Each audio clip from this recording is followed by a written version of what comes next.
Hey YouTube, Dan Ottawa here, and this is if you can't beat them, join them type thing with Noctowl. I'm going to talk about Noctowl a lot in this. I'm going to talk about Swampert a lot in this. I talk Sableye enough from all my other, like Sableye will cover your Metachamp, covers your steals to a certain extent, everything except Noctowl. And I guess fairies. But Noctowl and Swampert are two insanely strong Pokemon in this meta right now. Even though Swampert's not as much used, Noctowl's everywhere, but Swampert's not as used much right anymore now. I think everyone's just pairing it with Lantern if you're running Noctowl, like Noctowl Lantern, Noctowl Metacham, because those two are more bulky, have sort of better all-around coverage. But Swampert, I think, is like it was one of the best, and it still is one of the best, and I think that's why you need to use it, in my opinion. So there's two things that you're going to see I'm using the non-shadow. So there's a couple things about Swampert you need to know. One, why it works with Noctowl, it's not a big surprise. Swampert sees a blade of grass and it dies, so Noctowl is a great answer for that, right? No problem.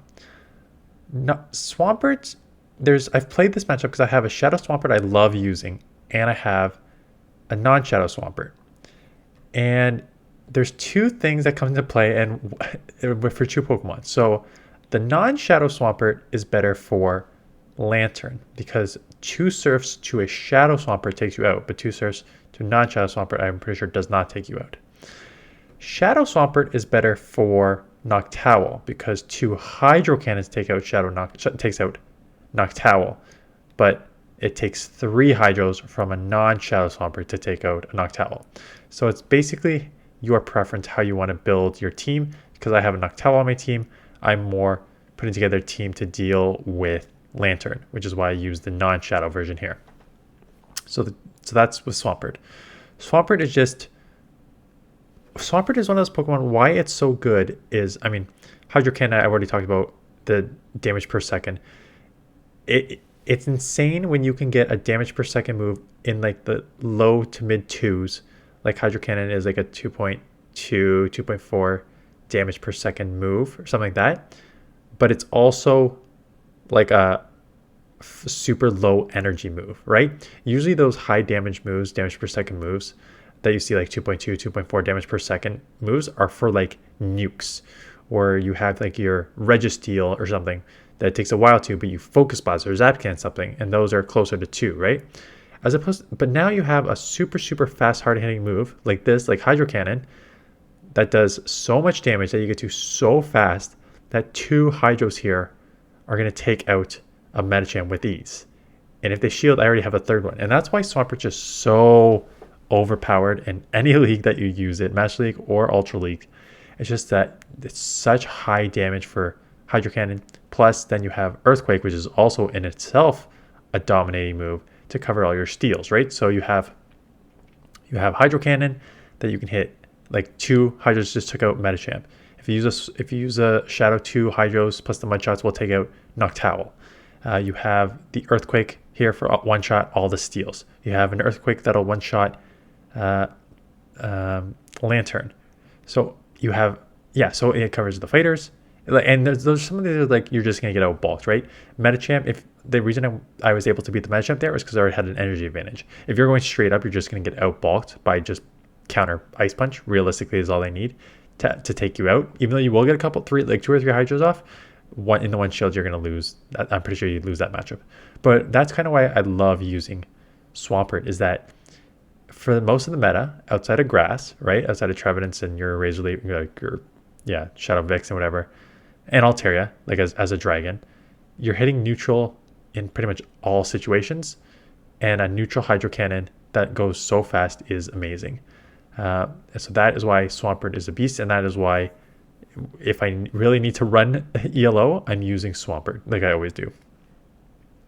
Noctowl is everywhere. I've already talked a bit in all my other videos about why Noctowl has become so OP, and it's because it has, I mean, the fact that it's getting to Sky Attack and Shadow Ball so quickly now, and both those are like decently hard hitting moves, but then you have the bulk to take 2 Rock Slides that you need a 3rd Rock Slide from Galarian Stunfisk to take you out. It's just got the bulk with also heavy hitting moves. So it's a great combo Pokemon, and that's why everyone kind of realized like, okay, they buffed it. Now you're getting to these Sky Attack and Shadow Ball, which are good moves. You're getting to them faster. You're bulky enough to take like these Rock Slides, so it's just everywhere right now. In doing so, it has changed the meta. Check out a video. When's this going to go up? Is this going to go up Monday? Sorry, just let me check something here. I think this is going to go up Monday morning. So check a video out. Yeah, I'm going to put this Monday morning. Check out a video later today on why the meta has shifted significantly and why it like Great League has become sort of boring and rock, paper, scissory right now. And it's because of Noctowl, right? It destroyed the Lantern Sableye save swap, which destroys how you build balanced teams. You can't really build a balanced team anymore because Noctowl just absolutely shuts down what were traditional safe swaps. And you think that you're going to dominate. And it's also taken out just sort of other core Pokemon. So like you obviously like you will lose breakpoint dependent, but you lose the Galarian Stunfisk and Bastion and stuff like that. You can't, and Registeel, you can't do anything about that.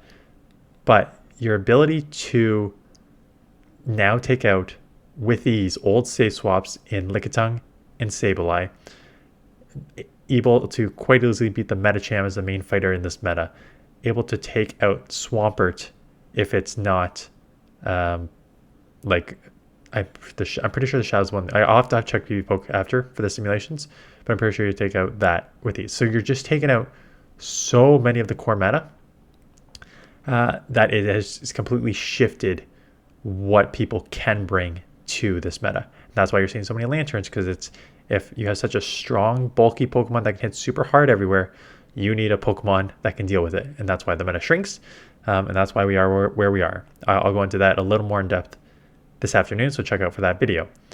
But Noctowl is basically everything that you think it is going to be. It's bulky, it's fast hitting, it's hard hitting, it's super strong. Like you're obviously going to get lit up by the electric and like a Bastion is going to just kind of wall you. But for the most part, you can stay in almost any situation. It's changed you, and then I'm not even going to talk about if you get like Trevenant on you, like you just absolutely wall that and there's nothing they can throw at you. So it is a very, very, very strong Pokemon. Definitely one worth running if you have it. I think, yeah, on my team that I'm probably maybe going to show later this week. I'm filming this a couple hours before the Weather Cup starts. So depending on how the Weather Cup goes, you may get a few videos of that. I've got one other team that I ran in the Great League featuring Noctowl and Ninetales. I'm pretty sure it was on that team. Yeah. It's like a modified version of the Medicham, Noctowl, Charizard team. I just used Ninetales instead. But yeah, it's just a super strong Pokemon, and there's not much you can do about it. You either build against it, or you build with it. That's basically the only thing, because they are on 80% of teams, and rightfully so. So that is my analysis of the team. How to use the team. Again, Sableye is a great lead. I'm pretty much staying in every single lead unless I get like super hard punished by, I don't know, a fairy. Because the back two just cover each other's weaknesses so well, right? You're super weak to grass there. With Swampert, and Noctowl covers that, and Noctowl is super weak to electric and steel, and Swampert covers that. So it's an easy cover safe swap team, but now I always run safe swaps in the lead now because of what Noctowl's done. But yeah, these Pokemon definitely cover each other extremely well. So that is why you don't need to leave the lead if you don't want to, because it's such a good Pokemon. Sableye is such a good Pokemon. If I were need to leave the lead, what would I go to? So like, there's not much charm, and even I'm probably staying. Actually, I have played this matchup. I'm staying in with a Ninetales with Powder Snow, right? Because you get to the Shadow Claws in return, get to kind of the same thing. Shadow Claw still hurts. I'm staying in against Obstagoon because counters are resisted. So Obstagoon lead is actually a little tricky, but you can kind of stay in. You're going to lose, but you can kind of stay in, and it depends if you want to bait or throw the return.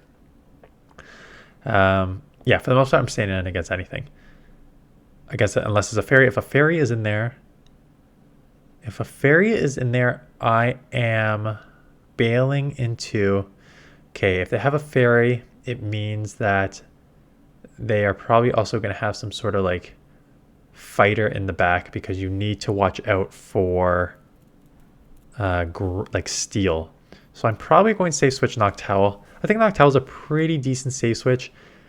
The thing with Swampert, I don't actually hate going into Swampert as a save swap anymore, just because I was scared everyone is using of Trevenant because of Noctowl everywhere.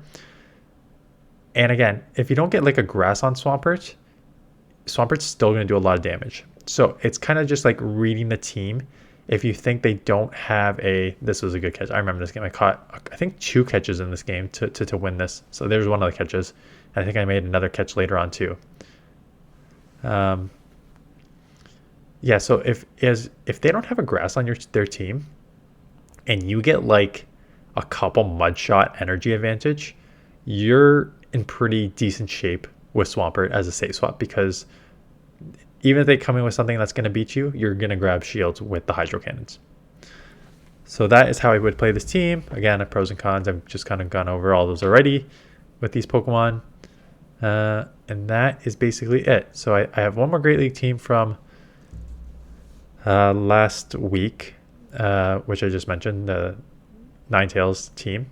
And then you're probably going to see at least 1 or 2 others.